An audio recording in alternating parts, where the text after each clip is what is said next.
Stephanie, welcome to In The Pews. Thank you. I'm so happy to be here. Thank you so much for taking the time out of your busy schedule. I mean, you're a mom, you're a business owner, you're active with the church, and we thank you that you're able to take a little bit of time to come over here to St. Bart's. And thank you to St. Bart's, by the way, too. Yes, absolutely. I'm honored to be here and to share my story. You've been with St. Faustina for how long now? Right around 8 years. 8 years. So were we still in the school at the time? Absolutely, yes. Oh, yeah. Those metal chairs, I will forever remember those when I was pregnant, yes.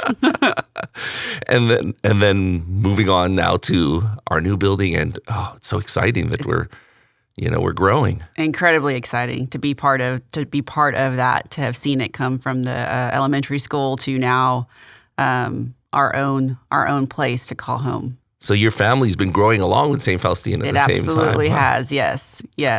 That's awesome. Mm-hmm. We've had, when we were at the elementary school, I was pregnant with twins. So that's why I remember the metal chairs so well. And then we, after that, a few years after that, we had our daughter.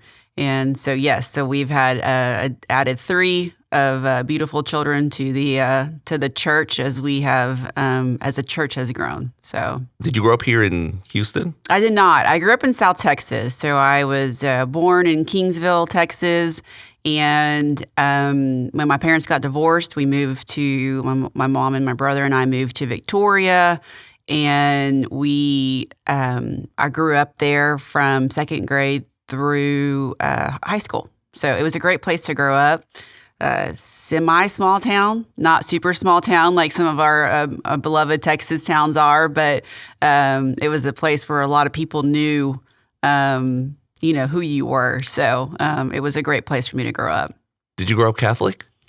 I did not. I did not grow up Catholic. Both of my grandparents were Catholic. My parents were Catholic when they growing up. So when I would spend time with my grandparents, my mom's, my mother's mom, her dad had passed away when they were young.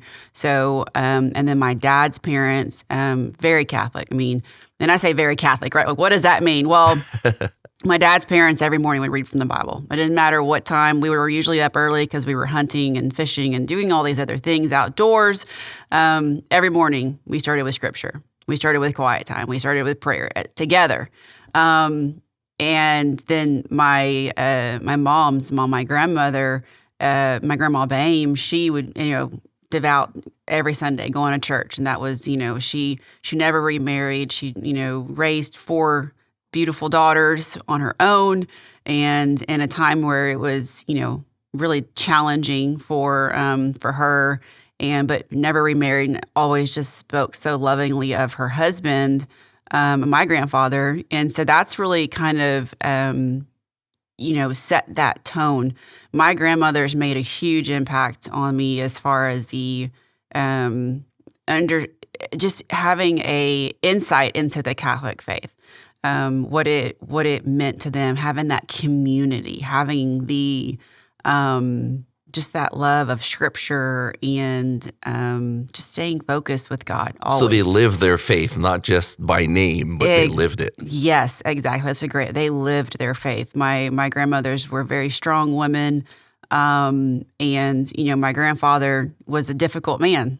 He didn't find Jesus until his 50s. No. And he was, he had a lot of demons that he struggled with. But when he found Jesus, it was very beautiful. I was too young to have known that, but I watched him in his later years where he made sure everybody knew who Jesus was, and that was really something that whether you wanted to or not as a child, it was there. It was present in his house, and you were going to honor that regardless of what you thought you were going to do. It was going to happen. So even though you had the grandparents who were very devout, you said that you didn't grow up Catholic, really? No, we were, I was baptized Catholic, and then my parents divorced when I was in kindergarten, so 5 or 6.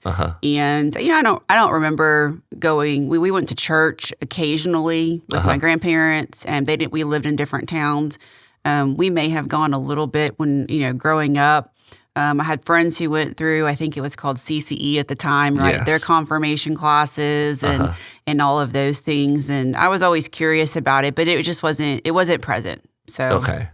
It was there culturally. It was there for, first communions and things like that, but it wasn't a daily thing like your grandparents, like you said, huh? Correct. Yes. Yeah. When did you get more in touch with your faith? When I was in college. So it's really beautiful to look back on and think about all of the pieces and the people that God put in my life. So being from a divorced family, my parents love me. We're not perfect people, right? And I can look back now and be like, okay, well, I'm just doing the best I can with my kids. Yeah. So he put, in high school and growing up when I was, at home, he put people in my life who had parents that were still married and had beautiful marriages. And so that always really stuck with me when I kind of think back of, wow, that's really beautiful. Because it does exist. Yeah. And then in college, my best friend, she was Catholic. So we would go to church. And we would do it on most Sundays. I did definitely live my college life to the best of my ability, but we would go, and he kept providing people in my life that made me more intrigued, and I was going down a path that I was not. Even after college, I kept going back and forth, and then the sense of I knew I was missing it. I was missing something in my life. I wasn't fulfilled. I wanted more. I wanted more with God. So I had my high school friends who had parents that were married. I had my college friend who was Catholic and her parents were Catholic, and that opened it kept it. It was always in the forefront. It was always part of my life in some form or fashion. And then when I got out of school, I kept trying to find a church. It wasn't necessarily a Catholic church. I just wanted to be in a church. Yes. I wanted to be somewhere. So I tried different places, right? I lived in Dallas for a little bit. I went to A&M. And so that the Catholic church there, if you're an Aggie, gig 'em, whoop, it's a phenomenal church. Anybody, Yes. It is a phenomenal church for young adults. And I wish at the time I would have been even more involved in it. But just even going to the masses, the homilies were just so pointed at me. And so when I lived in Dallas for a short stint in my adult life after college, I kept trying to find these churches, and they were the non-denominationals. I wasn't clear, but I was searching. You shopped around. I shopped around. Yeah, that's a great way. But I shopped around, and because I don't know. And then I came to Houston, and God put other people in my life. Right, a friend of mine who became a friend. She was a coworker who was doing Bible studies, and she says, "Hey, do you want to come?" And I'm like, yes, absolutely. Wow. Like, you can just ask people that, because that wasn't something I grew up with understanding. And so I was very intimidated. I didn't understand the Bible. I didn't know how to navigate the Bible. And so, yeah, he kept putting people, he was like, I'm still here. I'm not leaving you.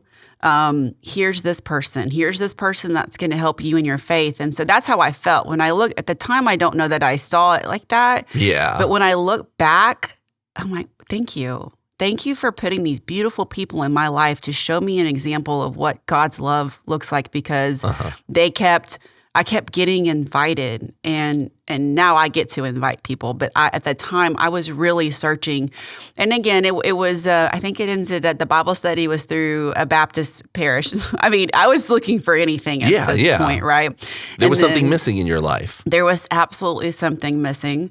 And I kept searching and searching. And I was getting in a better place with God. I was creating a relationship with Him in a way that, I didn't know if I was doing it right, but I just kept trying. I just kept saying, well, here I am. I don't know how to read the Bible. I don't have it memorized. I can't, just spout off scripture. I'm trying. How come I'm in my head now, like, how can I memorize a song, but I'm having a hard time memorizing scripture sometimes. So that's that going back and forth with myself of I'm not, I'm still not worthy enough. I'm not good enough. But I think that for me, that's probably a never ending, struggle of, in that regard. And so I went down this path. I met my now husband, who had at the time said, I really don't know if I believe in God. And I remember thinking, where's the eject button on this relationship? Because I said, okay, God, I really like this man. He is wonderful to me. Yes. But I can't be taken away from you again. And so we moved forward, and we got married outside of the church, and we went through within a year, a really difficult time in our marriage, where we both basically said we need something different. We need to figure this out because what we're doing isn't working. And he had in kind of during that time. I remember it was my brother, I remember talking to my brothers over in Easter, and he said, well, I just got confirmed.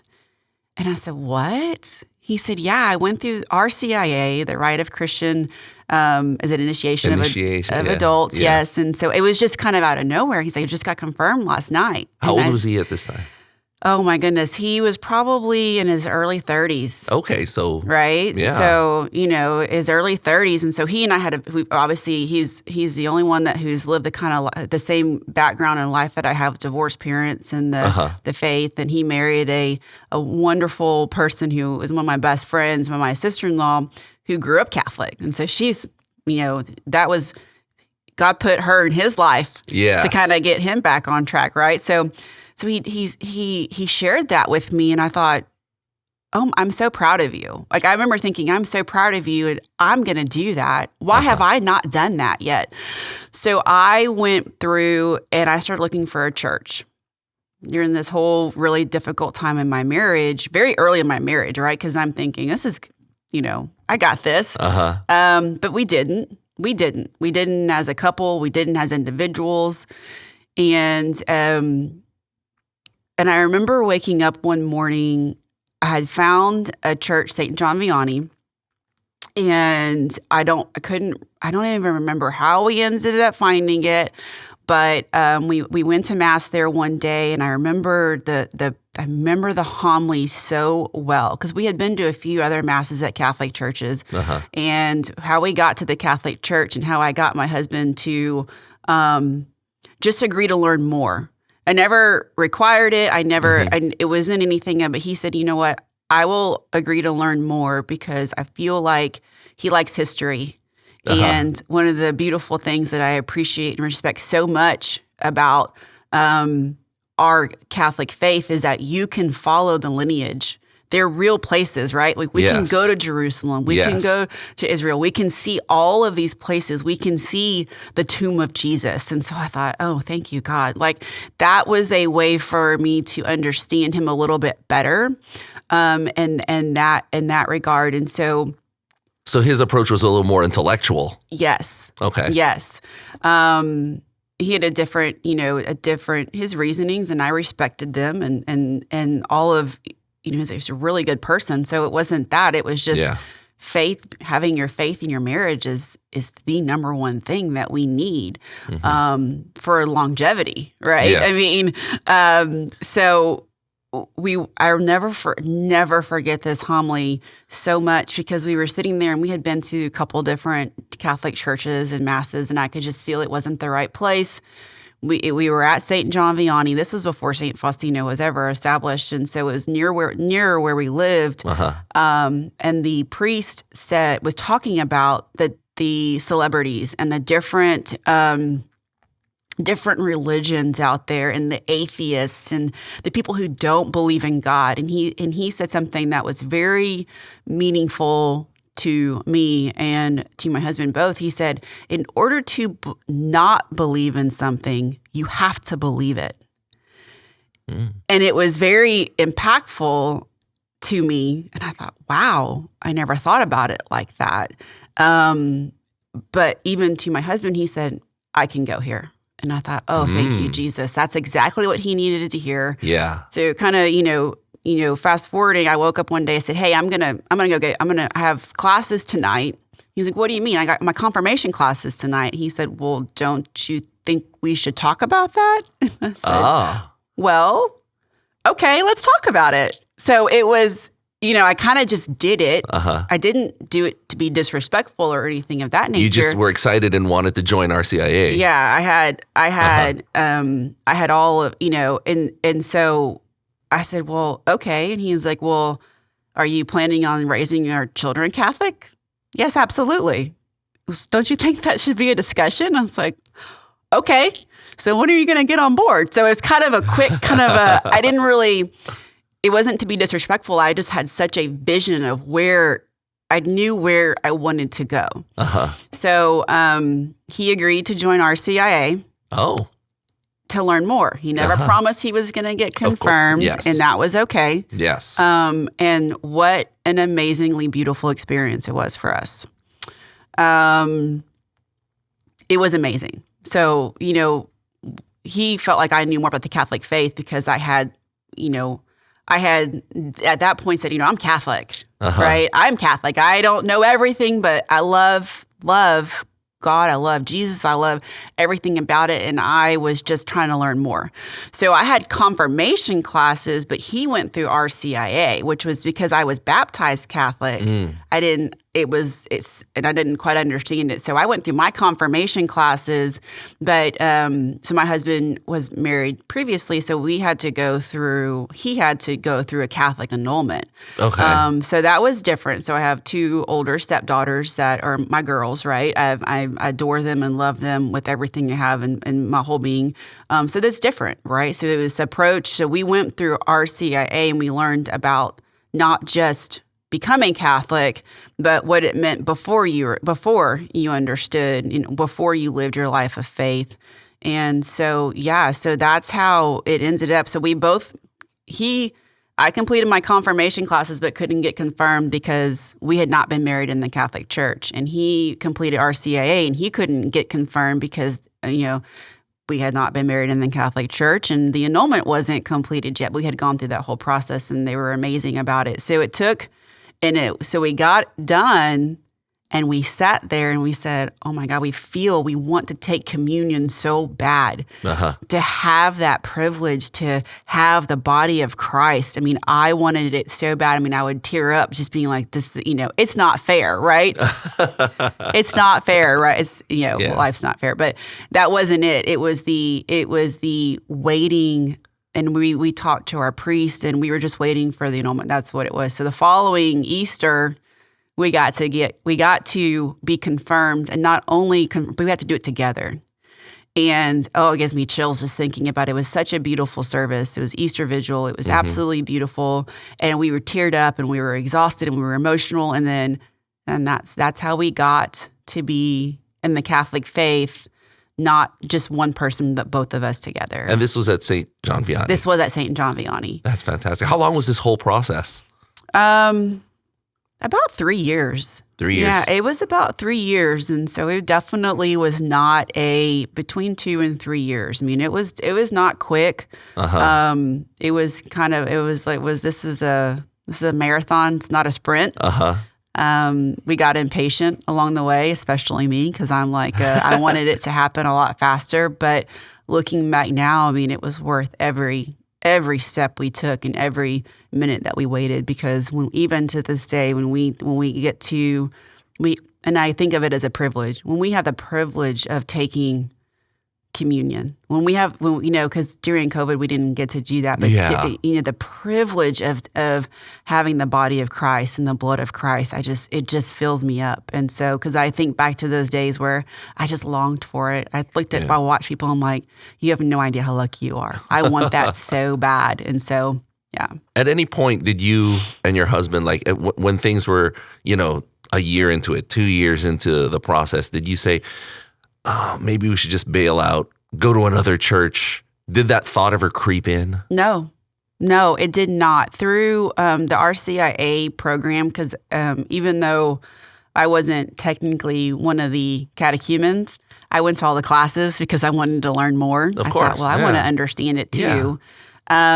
We found a community, and we found people that were our friends and people that were really supportive of us, not just in our Catholic faith, but as individuals, and invested in us as people and loved us. And that was such a different, it's easy to make friends when you're young, but when you become an adult and you get married, you have to find people who are going to make you want to find people that make you better. And not just you personally, but you as a couple.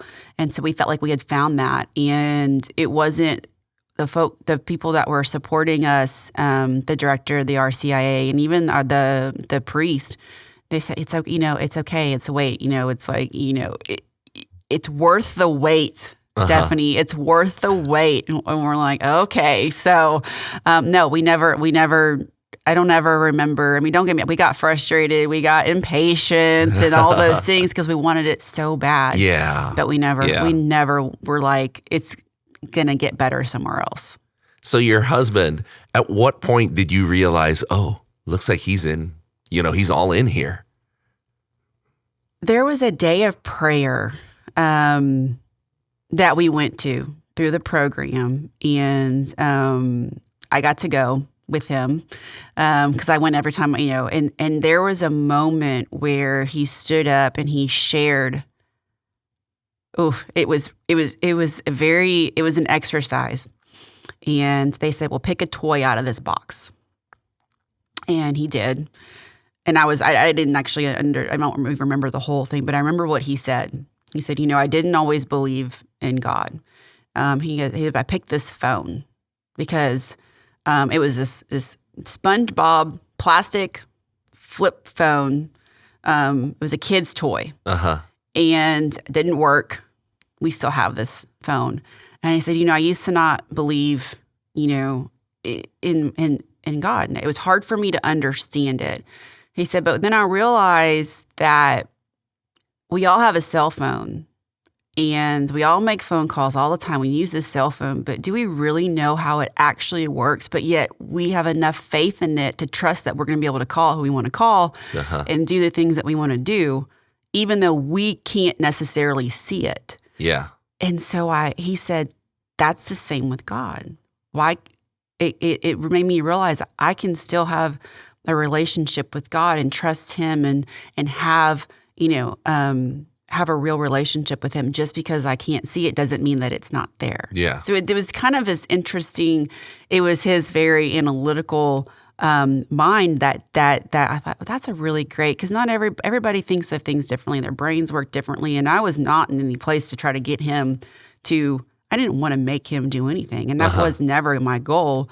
But I was just appreciative that he was willing to open his mind and his heart up to learning about it and to seeing, can I be there? And he is. And he's an incredible spiritual leader of our house today. After, it's been a long time now, 10, 12 years. So it's a journey. It is a journey that is never ending. You have to fuel your fire because those flames can go out, and you have to continue fueling it because it's our job to do that. Now, when did you hear about St. Faustina? Were you at one of those town hall meetings that Father Dad did? Or? No, I was not. And I think we learned about it through some of our friends at St. John, and they had told us about it. So I started looking it up. And, because St. John, when we moved out here about 10 years ago in the Fulshire area. And so it was kind of, St. Faustina had just started. It was in an elementary school. And I thought, I don't know if I'm really going to enjoy that. Yeah. That's kind of, and so we learned about it. And then I was like, well, let's just try it. It's close, right? It's 10 minutes from our house. Much closer than St. John Vianney. So much closer. So we did, and I had it must have been there must have been talk about Father Dat, how great he was, and through some of the other Bible studies that we had been doing, and some of our friends that also lived out in the Fulshear area. And Katy, Fulshear, Richmond area, and so we went there, and I thought, okay, he's cute, he's so sweet, Father Dat, he's all, and at that time, it was I was probably pregnant, if I had to kind of remember, because it's all kind of a blur with my twin boys, and so it's very uncomfortable to be there. But then we would kind of go, okay. Well, we want to be part of this church. We want to be part of a church, but we didn't want to lose our community at St. John. Oh, yeah. So that we were struggling in that back and forth because we didn't really know all of the things that St. Faustina had to offer. Even at that time, I couldn't tell you, but we really didn't want to lose our community. It wasn't just our friends. It was just that community that when you walked in, you know who's there, and our Acts sisters and brothers were there. Yeah. So you went to Acts at St. John Vianney. I did, yeah. I went to Acts, and I teamed twice through St. John. And my Drew, my husband, went to Acts, and he teamed as well. So that just, and then the RCIA, prior to that. Yeah. So you have all these different layers of community where you really ingrain yourself in a community, and that was huge for us, right? I mean, our social life really revolved around our church family, and that was different. It's something I never thought. I didn't even understand it. When people would say community, I really didn't understand what that meant. So that's how we ended up coming to St. Faustina, and we were like, well, we're going to split our time. We're going to go here, and then all of a sudden, it's just St. Faustina became more and more. And maybe after the boys were born, as far as timing and being tired and trying to get up for church. Oh, yeah. When you have young children, right. Closer is a lot more convenient. Yeah, closer. But Father Dat really drew us in. Without a doubt, he, is just such a warm and welcoming priest and person in general. And so, we just he kept us coming back. He's a perfect person for a growing church. He's wonderful. Like that. Yeah. He definitely is. And my kids absolutely adore him. I tell people, my kids like to sit in the front as possible. They would sit in the front row if I let them, but I don't trust them enough yet. They are 4 and 7, so I don't trust them enough yet. But they like to be on the aisle because if Father Dat is the priest of that mass, then he waves at them. And it seems so simple, but it feels you could see my kids they fill up. They fill up with joy and happiness because Father Dat waved at them on the way in and on the way out, and it's beautiful. Now, you said you had twins? Yes. We had twin boys, and back in 2015, beautiful children, and unfortunately, so at Trace, or Tucker and Trace, they were born in November of 2015, and life was hard with twins. I'm not gonna, and we adjusted. But in the June of 2016, Tucker died unexpectedly. Oh, and so it was talk about rocking your faith. Oh yeah. We did not know what had occurred. We got this call. The day runs around in my head like a bad dream all the time. We did understand after, afterwards that, like kids, he had gotten sick, but he had gotten the flu pretty bad a few months prior, and he ended up passing away of acute myocarditis. Was he in the hospital, or it was just? It was just instant. Wow. And so acute myocarditis is the infection of the heart. And so he had gotten sick, and we were, working through the process. It's very hard to detect in infants and children, especially of that age. So he was 7 months and 11 days old when he passed away. Wow. So he was just kind of sick, and then all of a sudden, at the drop of a hat, he was gone. And so I will, we're coming up on 7 years next week for that, June 14th on Wednesday. And so that is something that will always be our struggle. You know, I will grieve our son for the rest of our life. Of course. My life. Trace was, and Tucker, they were just I was older. I was in my, 30s when I had kids. I didn't marry until I just didn't find the right person who could, who I felt like I was, so I waited in my life to have all of these things till I was ready. I wasn't where I could give myself to somebody else and to my kids. And I was mad. I was really mad at God. Let me be really, it's really natural. Transparent about that. It's all such a blur. I had, that day when we get the call, I got the call. I'll try to keep it a little bit high level because it's hard to kind of dive into. But of course, my ex sister showed up with her husband, who was also my husband's. We're like best friend, like best couples, right? We're best friend couples, and they showed up, and it was hot. I don't know everything. I don't know what was going on. We weren't allowed inside. There was a lot of things that were happening, as you can imagine, investigations and things of that nature. And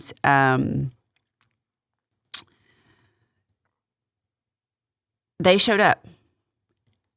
And they didn't know what to say and what to do. They started praying the Hail Mary. She started saying the Hail Mary. And that's all just Hail Mary over and over and over. And I'll never forget that because I could at least focus on that because I couldn't think of anything. My brain couldn't process anything else. And just her voice just kept going over and over. And then 2 people from St. Faustina showed up to pray with us. I remember the lady, it was a seminarian, and I don't know where he was at in the process. I couldn't even tell you, but I remember they came and they started praying because what else is it? And I don't even know what they said, but they showed up.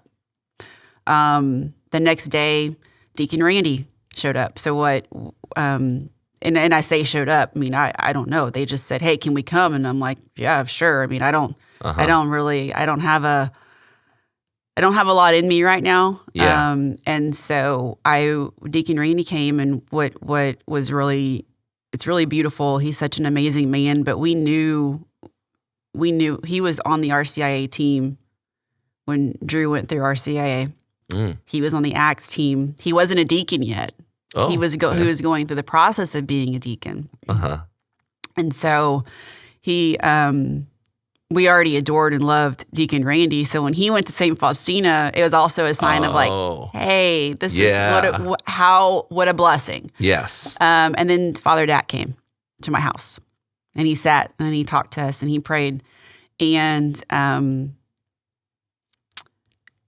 I don't remember a lot in that time.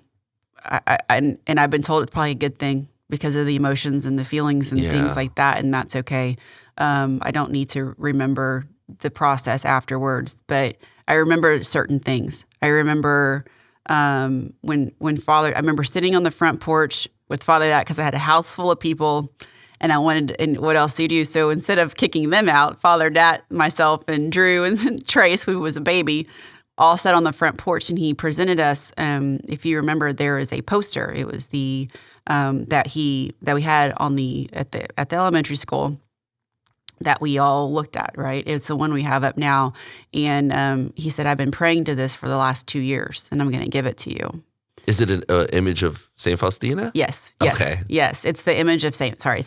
Faustina that was always up on the altar at the elementary school. And so I remember I was like, even in the midst of all my feelings and grief, I was in awe because what an honor to be given this out of all the parishioners. Yeah. And I was still half and half, right? I wasn't even all the way in, right? He didn't even know who we were, right? To give was so meaningful. And so that's where our faith was rocked big time. I was mad for a long time. I refused to pray to Jesus. Really? I was mad at him and God. I said, you don't deserve me right now. This is how I felt.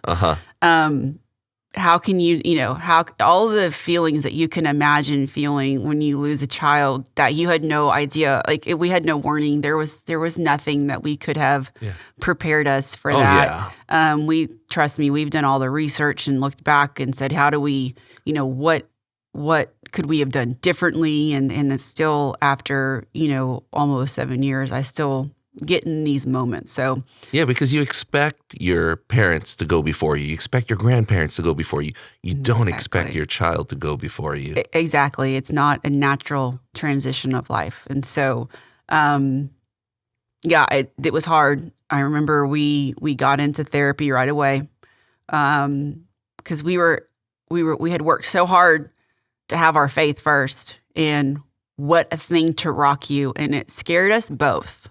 That we were going to, the future scared us, and how we were going to handle life after the death of our son, because it's life before and life after. We were not the same people that we were. And it's sometimes hard for people to be around us because they think, well, you're not, you used to do this. You're right. I did. I don't do that anymore. And it's not things that, but I'm not the same person. I don't, so we started in therapy right away. And I remember a therapist saying, well, you guys may be a little bit early. You may need to kind of feel your feelings. And I said, no, I don't want to go far off. We went to a Catholic therapist, and I said, because I didn't know. And it was a very profound moment. And I thought about this a lot. And the therapist asked, how do you feel about your faith? How's your faith right now after, I don't even know how long we had been there. And I just sat quiet. And my husband, Drew, he said very honestly, and he said, it's really rocky. I'm struggling with it right now. And I loved him so much for being so honest, right? And he's like, I'm really mad. And I'm like, ditto. Right there with you. I'm right there with you. I feel... And so he spoke a little bit more, and it's hard to talk about it. It's hard to say, I'm mad at Jesus. I'm mad at God. I'm so mad right now. I can't even think about you. I can't even look at you, because we're not taught that we can do that, right? But reality is it's a two-way relationship. And he knows how you're feeling. He knew how I was feeling. Yeah. I was just trying to contain it. And so when I got to answer that question, and I remember just basically saying is, my job now is to fight to get to heaven. Yes, I'm mad and I'm upset, but I'm not going to lose my faith, because I want to be with my son for eternity. So I made that conscious decision that, you couldn't get more knocked off your feet than in those moments. And so I made a conscious decision that I'm going to fight to get to heaven, because that's what it feels like sometimes, right? Like we're on this constant fight to stay on track. Yeah. But every day I'm like, nope, I know where I want to be, and I know where I'm going. And I may not always be perfect to get there, but I'm going to get there. And so it took me a really long time to, I want to say, there's things that made me feel better along the way, where I would write. I journaled a lot. I haven't gone back and read those journal entries. I would write to Tucker, my son, quite a bit. Some of it's apologizing to him, because I'm like, I'm sorry I couldn't protect you. All of the things that as a mom that you feel like that you're supposed to do. So that is something that, I haven't gone back to read those journal entries. I'm sure they were really dark. But it took me about a year before I would even acknowledge God and Jesus. I really did. Really? It didn't. It's not that I stopped having quiet time. It's not that I stopped reading the Bible. I mean, we went to church when we could, but church was really hard because I'm supposed to have I'm a twin mom. And Yeah. I'm losing, Yeah. I don't have, one of my sons with me.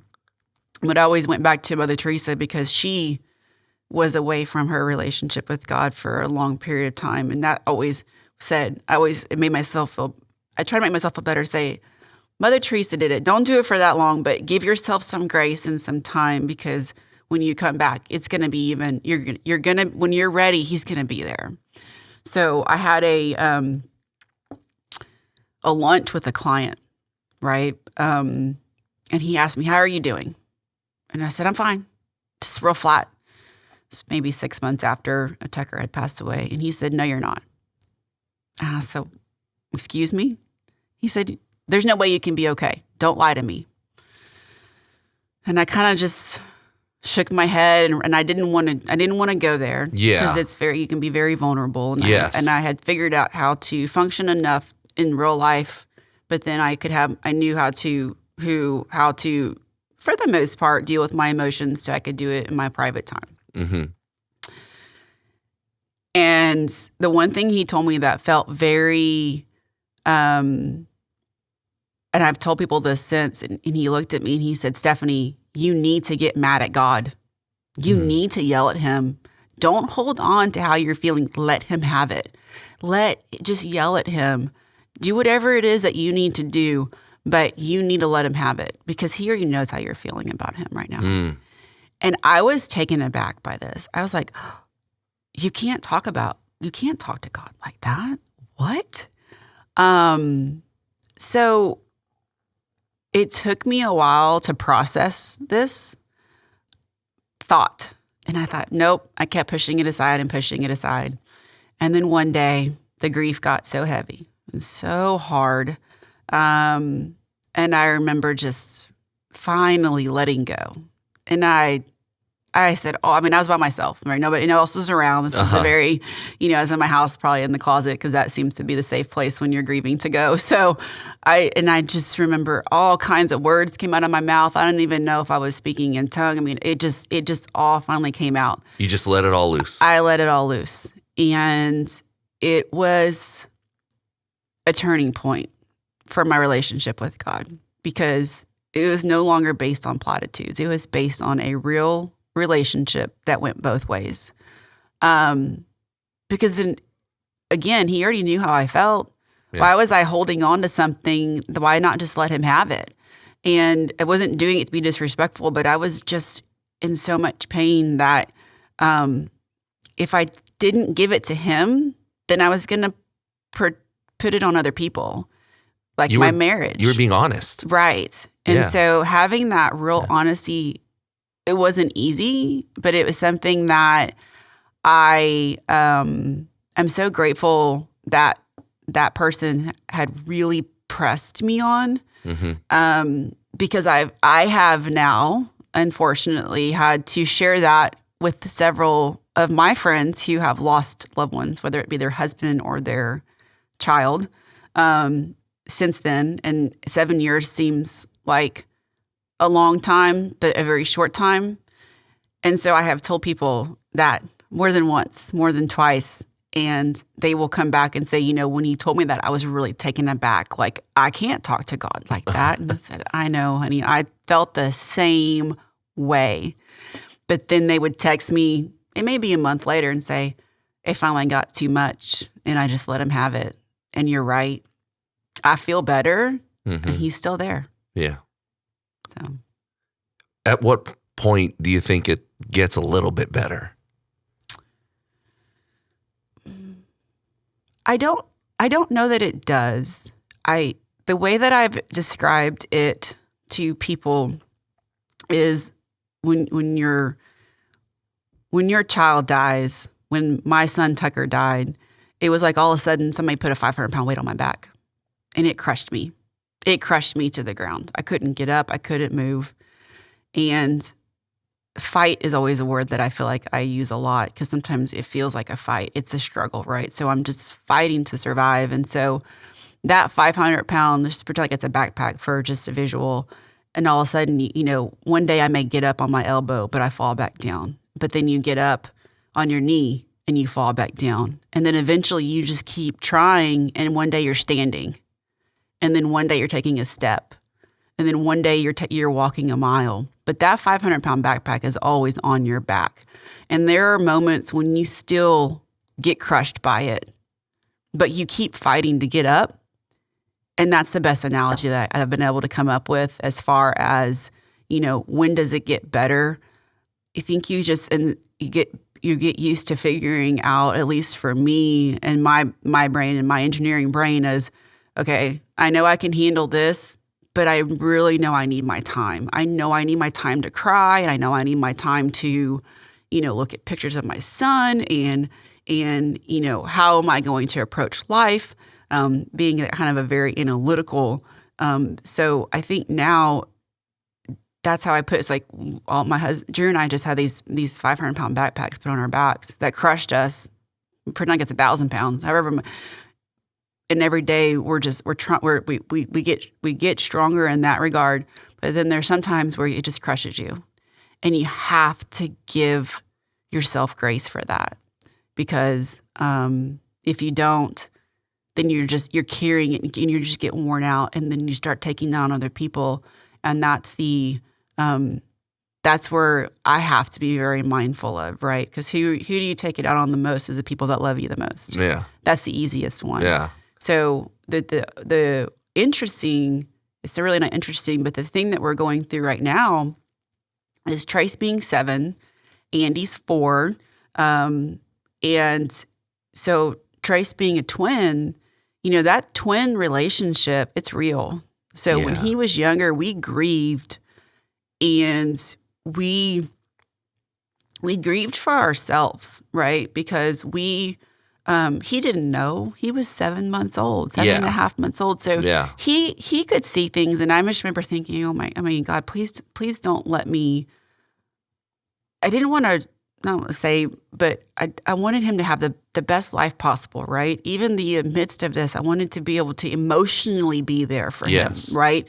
And try to be aware and not, I can't quite think of a word, but not have him so damaged that he can't function, right? Because so that's what also the fight was for me, was to, he kept me grounded.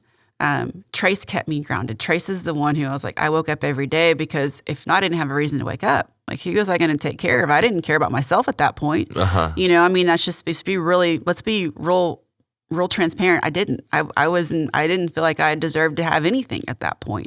And that's being really raw. But now, as Drew and I have figured our grief out and understand that we grieve at different times and we grieve in different ways, and that as a couple, we're likely never going to be on the same page when it comes to grief, and that's okay. But if we can give each other space and that grace to say, hey, I'm having a hard time right now. I need a minute. You got it. You got it. What do you need me to do? Can you take the kids here? Absolutely. I may want to go to mass. And he's like, do you want me to come? And I'm like, no, actually, I don't. I just need to, so we have found a way to communicate that allows each other to grieve in our own way. Somebody told me that very early on is, as a couple being married, that y'all are going to grieve differently. We're different people. Yeah. He's the dad. I'm the mom. A husband, I'm the wife. Like, we have the different responsibilities, and so his way of grieving is different. And that was such a great thing for us to keep in mind. We didn't always do it perfectly, but we always knew, okay, today is a day for you. I got to respect that. Yeah. But now we're at a place where Trace is grieving his brother, and that's different, because even though we think, okay, we're at a good place and we're walking marathons right now, right? We get knocked back off of our feet, because having to answer questions, because we talk about Tucker, we go see Tucker, we decorate his grave. That's the way I explain it is, that's the closest place to heaven on earth that I can get to my son. That's how it feels.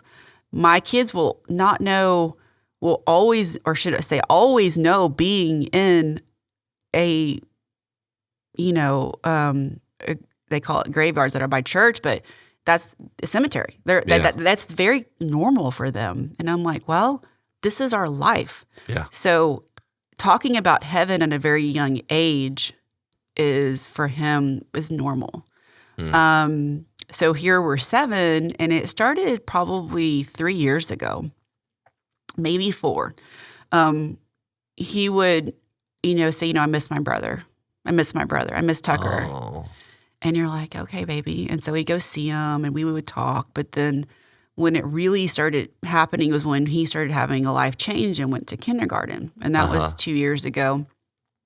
And, putting him to bed, and all of a sudden he would just start crying. And I'm like, what's wrong, honey? What's wrong, baby?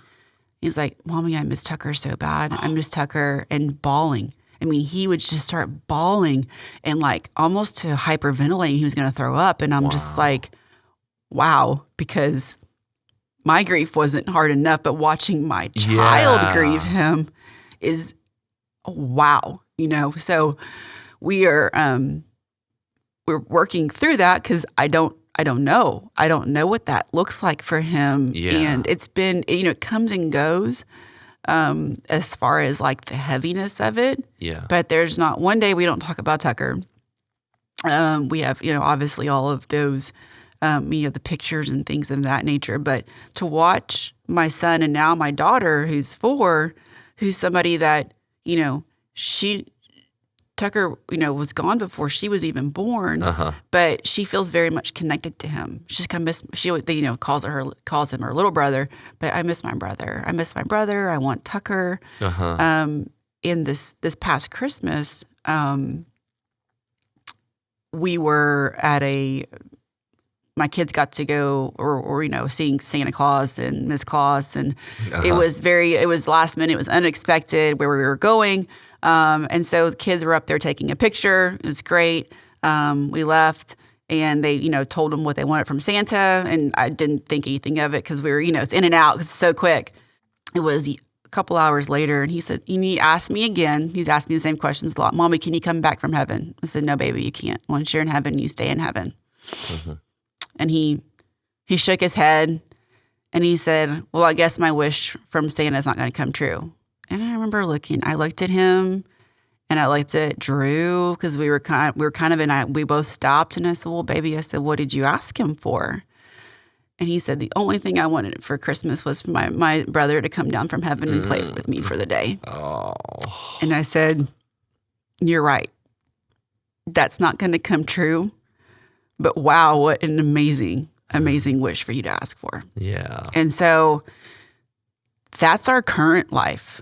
Is we pray after communion together as a family in church, and I'm trying to quiet. I'm like, you got to whisper, guys, because I want them to understand what it feels like to pray. Praying out loud is so vulnerable, but hearing them pray and be like, God, please take care of Tucker. Please take care of my brother. I love him so much. Those prayers from kids are genuine, right? That's not something that I've taught them. That's not something, that's God. That's the Holy Spirit coming out in my kids and reminding me that I'm going to get there one day, and I'm just trying to help them get there too. So. Don't you just wish that you could just take away that pain and bear it yourself for your children? Every second of every day. But this is their journey. Yeah. And it's making them who they are. Yes. And him being a twin, he's definitely, he feels things more intuitively. He's very aware of what's people's feelings at a very young age. And we try to tell his teachers that. And after, they're like, you're not kidding. He very much is. And he's a normal, he's a normal boy. Yeah. Running around, being rambunctious, all those things. But he has a very, very soft side where he's a very affectionate. He likes to be right beside you. He wants to cuddle even at 7, and I'm like out all day long. And my daughter's like, could you move your arm off of me, please? Like, okay, so we have 2 very different personalities but she feels it too, maybe because of her brother, Trace, but she very much is, has her own feelings that she's working through. Yeah. How about your husband? How did he deal with, the loss? You know, I think his feelings that stuck with me, right? That is, Stephanie, I'm his dad. I'm your husband. It's my job to protect you. Yeah. And I didn't do that. Yeah. And he has such a deep, profound love for his family and for his kids. I mean, he and I both said, why couldn't it have been me? I would have, people say I would give my last breath just so you could breathe another. He and I both very, very much truly feel that way. So, that's hard. And I don't know that there's anything that I could say or do, to make him feel differently about it other than encourage him to, say prayer, get into fellowship. And that's a hard thing because men don't generally talk about their feelings. And that was the piece during, because there's Facebook pages for grieving moms, but there's not Facebook. And it's not that Facebook was, but you could at least get in a community, right? Yeah.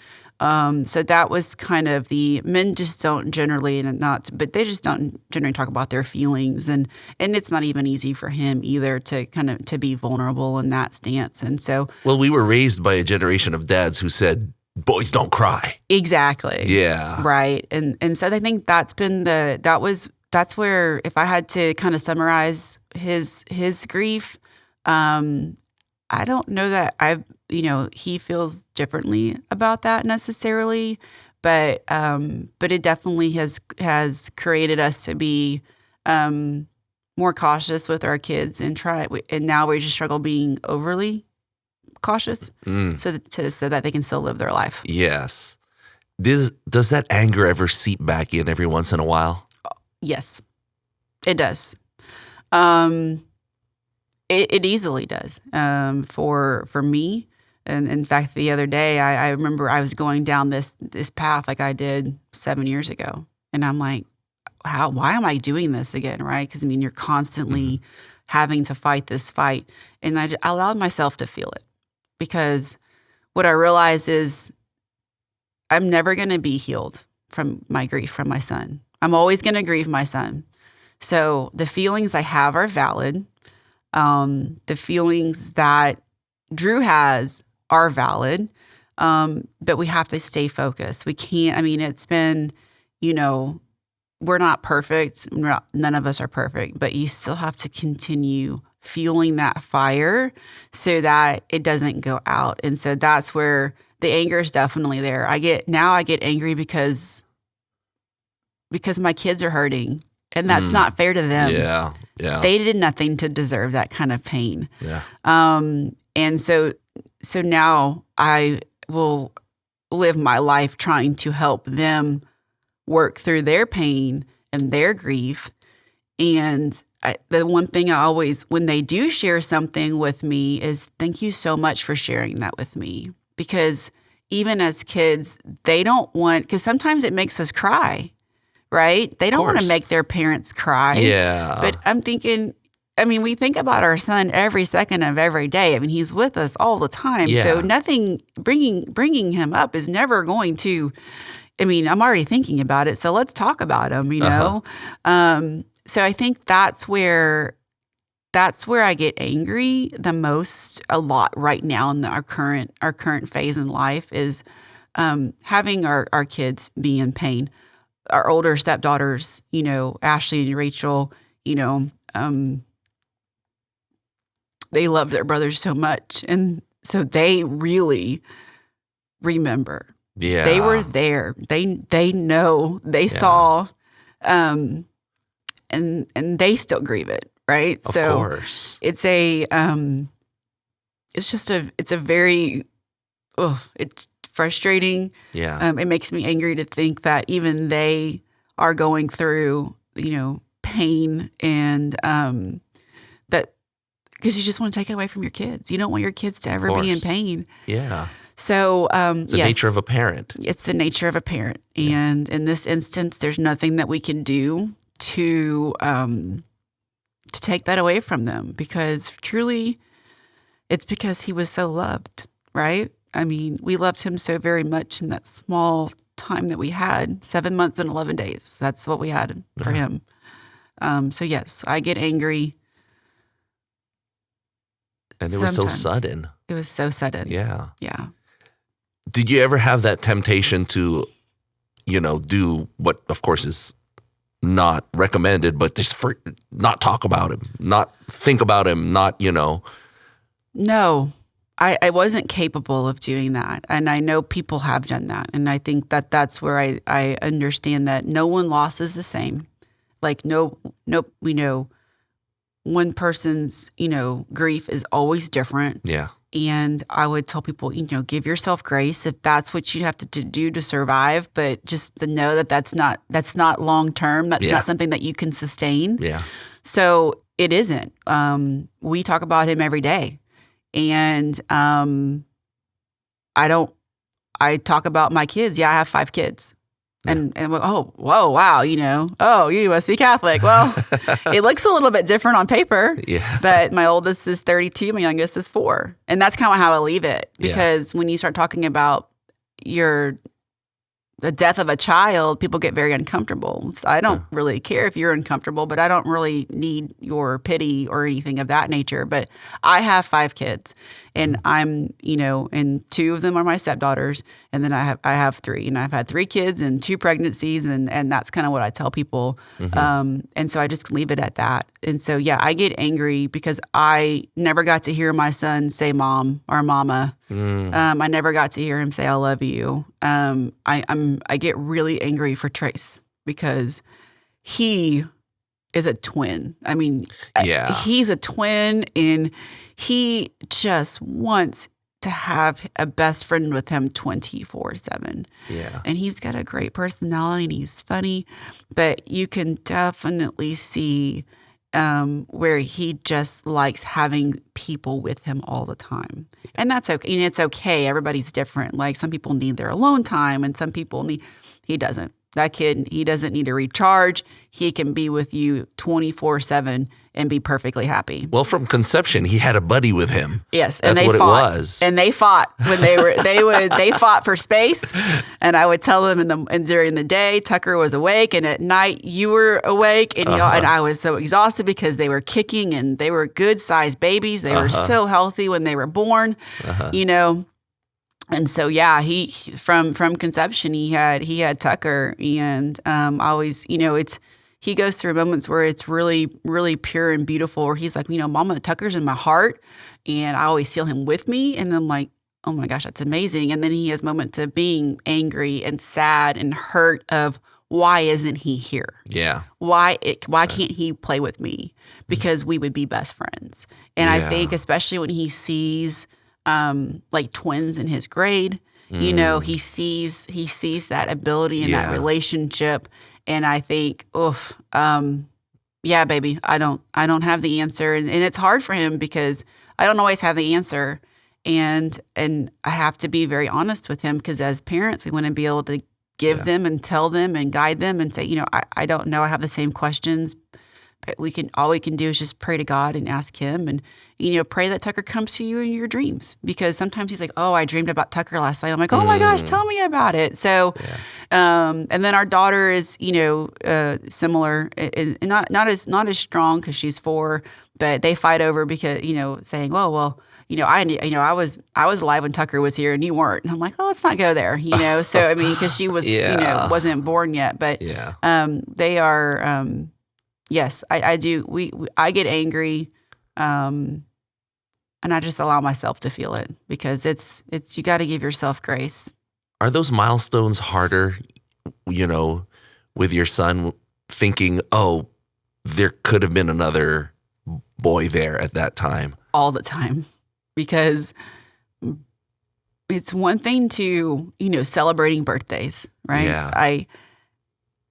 This is that part where I go, I want to give him the best life, because naturally I don't want to do anything on Tucker's birthday, but it's Trace's birthday too. So we had to figure out how do we balance this so that he has best loving life possible. And he is so loved.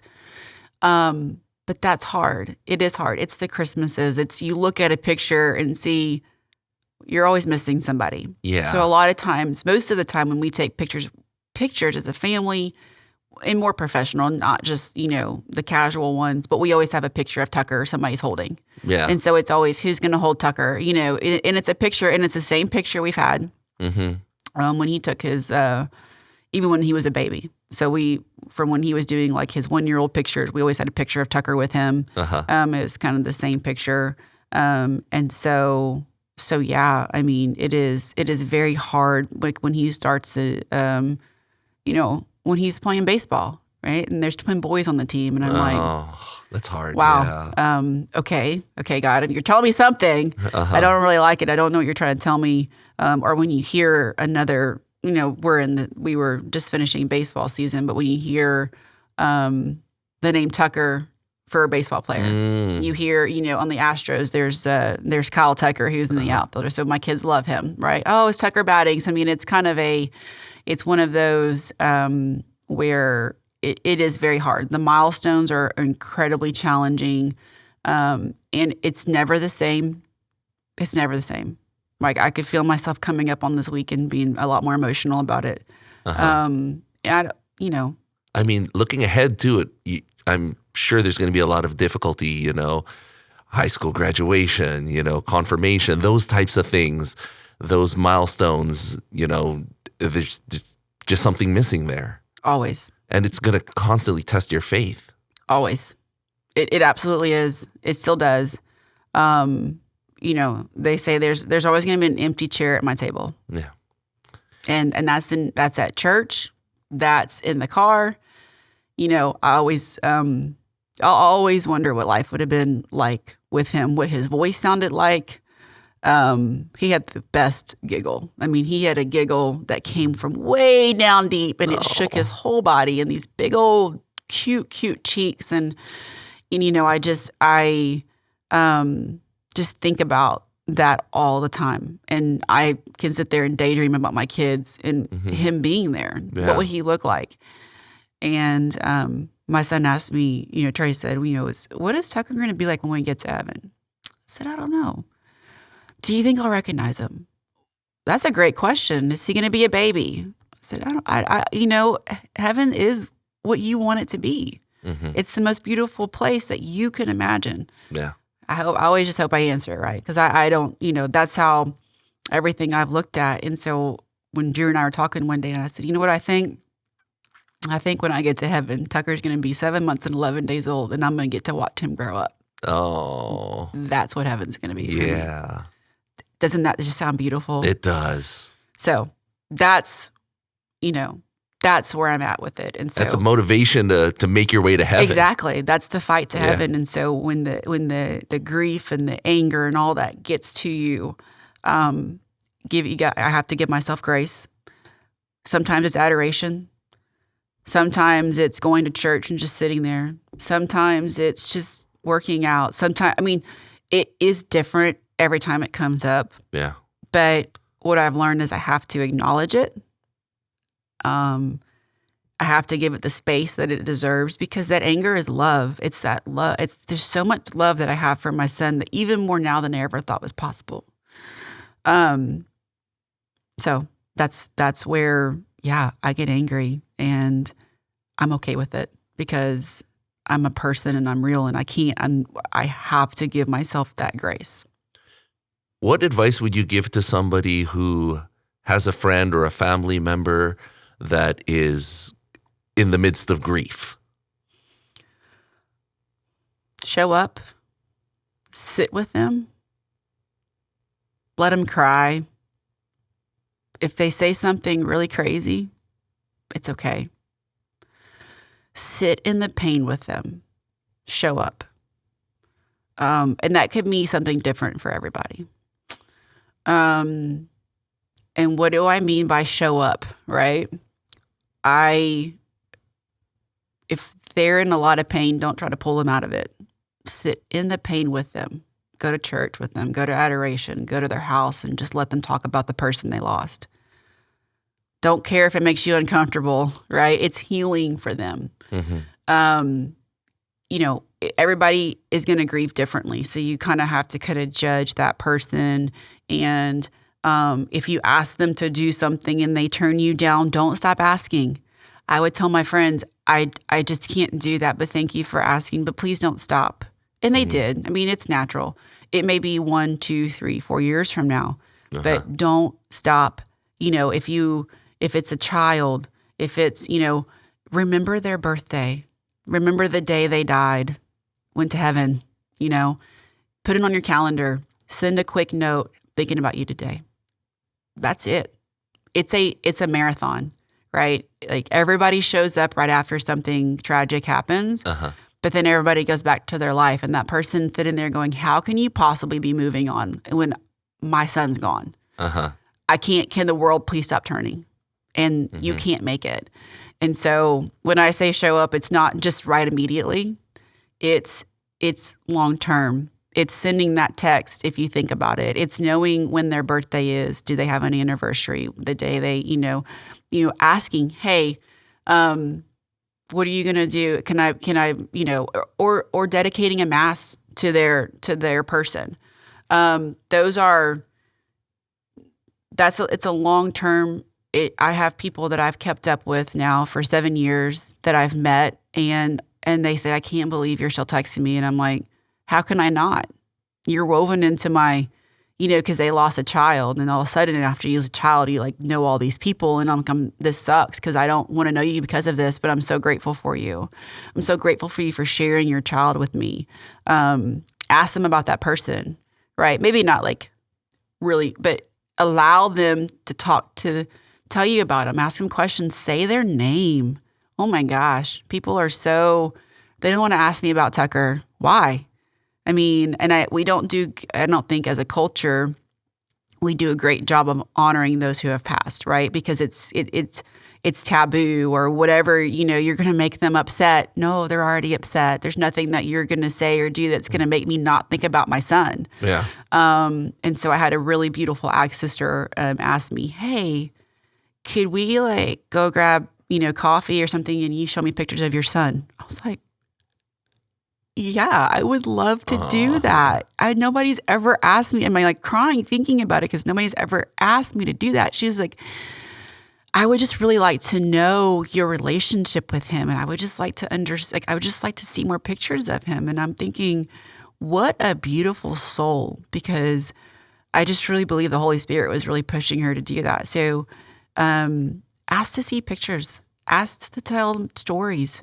You know, what did you love about him? You know, what do you mean? You know, I mean, but as though they're present, but don't feel like you can't mention them, you know, and I'm not saying doing it like at the, you know, right away, but it's a marathon. Yeah. That person will grieve that person for the rest of their life.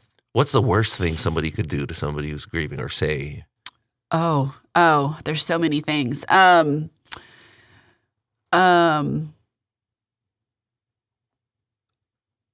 What does the people? Oh, I've had so many people say is oh my gosh, you're so strong. I'm really not. I'm barely hanging. I'm hanging on by a thread. Is oh well, God chose him. I have some words for you right now.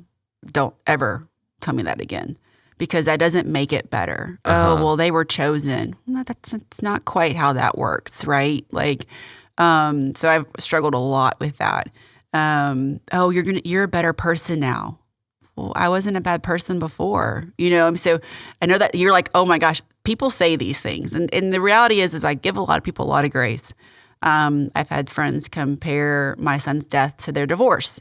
And I'm thinking, I can't even talk to you anymore. Like we're so far apart at this point that it's okay that you don't understand how I feel. I don't want you to ever understand how I feel, but don't try to come down to my level with something that is so far different, right? So those are some of the things that I would, you know, tell people is just tell them that you love them and you love the person, whoever it is that passed away. You know, we loved them. Tell stories, email them stories about them. Like, what a great way to honor that person is to tell stories or send pictures or something along those lines, you know, but commenting on how somebody's dealing with grief is there's no words for it, right? I mean, and I'm sure I've said those things to somebody, right? But when they were said to me, I'm thinking, wow, we're so far apart. Yeah. And I hope you never tell that to anybody else, because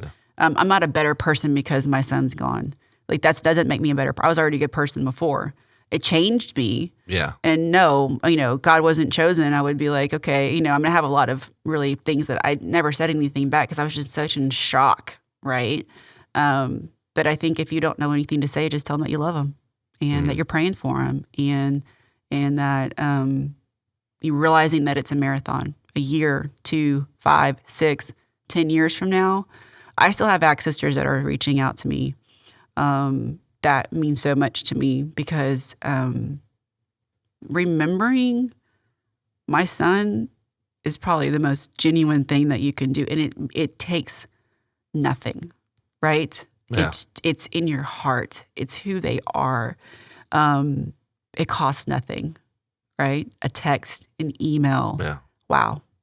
So, what advice would you give to a parent who's lost a child?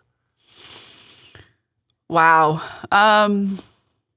Somebody who's in that anger portion, who just started dealing with it, who's lost and, everything's still a blur. Yeah. Give yourself grace. Don't push through the pain. Sit in the pain. And take one step at a time. That's it. That there's not a whole lot where I would say, I would love to say, don't lose your faith. It's okay that if you do, you feel like it's shaky. But stay focused on where you want to be, where you want to go. You want to get to heaven so you can be with your child. Give yourself the grace and the feelings. You're going to get mad. You're going to get angry. You're going to get sad. And people may not come back in your life. And that's okay. It's going to be hard. That happened to me. It happened to us. It's disappointing. But you're going to really find who your true friends are. So when you're in the middle of that haze and that anger, don't do anything rash. Just sit, cry, thrash out. Be in a vulnerable space, in a safe space that you can do that. Go see your priest. We saw Father Dat a lot. We just fell in love with him even more and more. When he would sit and he would cry, and it just because you couldn't help it, right? I mean, our story is so tragic. Yeah. And he would just sit with us, and he would pray, and he would just say, "I'm praying for you." He doesn't have any special words. Mm-hmm. He didn't have, any. There's nothing. He didn't make any excuses for why God took my son. He just said, I'm praying for you. He just, and so that I would, don't forget. You can ask. I think the one thing that we forget is we can have meeting with our priests. We can go see them. We can ask for advice. We can have that relationship. So don't hesitate to call the priest. Don't hesitate to call a priest. Don't hesitate to call a deacon.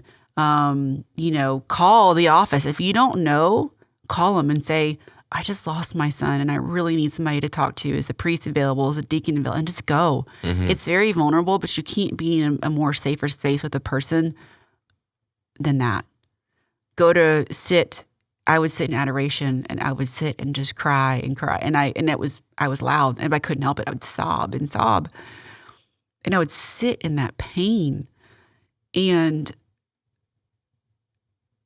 it was hard, and it was it's so terrible. But I didn't try to push through it.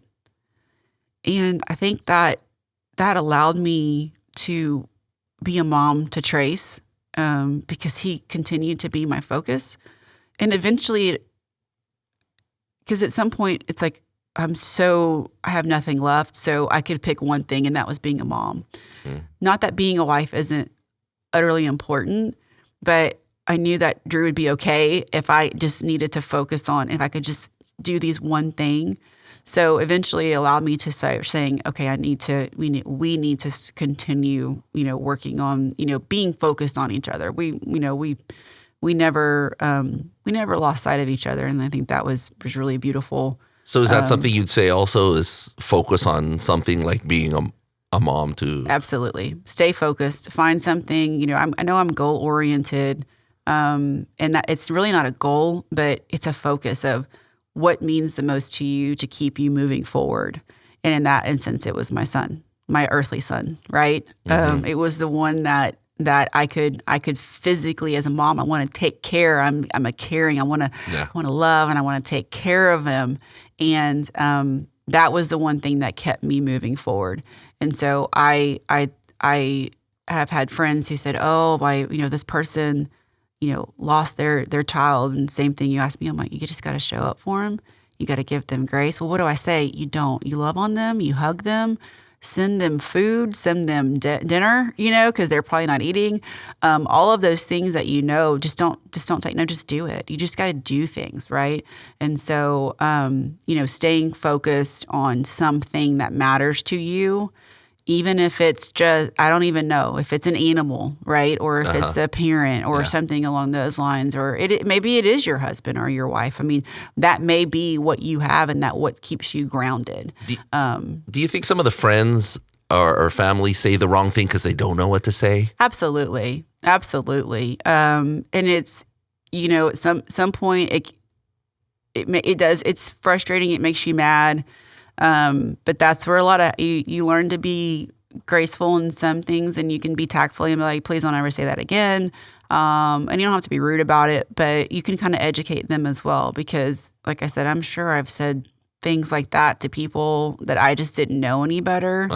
I really wish that that death wasn't so, it's hurtful, but I wish we did better about it as a culture, and that's the one thing that we would do better at. I know in our Catholic faith, we have the sacraments and the things of that. They're so beautiful. But just holistically as a culture, I just think we don't do a really good job of people realizing that it's okay to say their name. It's okay to ask questions.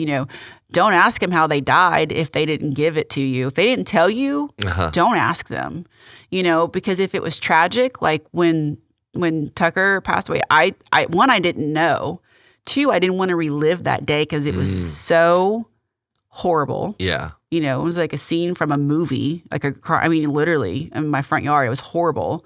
So I don't want to relive that. Yeah. Don't ask them those questions. If they don't tell you, if it's not out there, don't ask them. That's the best way. Some things are better left unsaid. If you don't know what to say, just tell them I love you and I'm praying for you. That's the simplest thing. Thank you so much for coming on. And, I'm sure it was tough for you to come and talk about it and to also kind of relive as well. So thank you so much. And we'll be praying for you next week. Thank you. Thank you. I'm honored to be here. And, I've learned, and it was not something that I love talking about my son. I love talking about my kids and my family and Drew. And I've come to a place now that, the Holy Spirit's really told me that you could help people. I don't have the perfect recipe. I don't have I'm not perfect. I can only share my experience, and maybe you take 1 or 2 things. And if I help one person, then that's what I'm supposed to be doing. And I don't know. I don't know that, half the time I'm not sure what I'm doing. I just know where I want to go.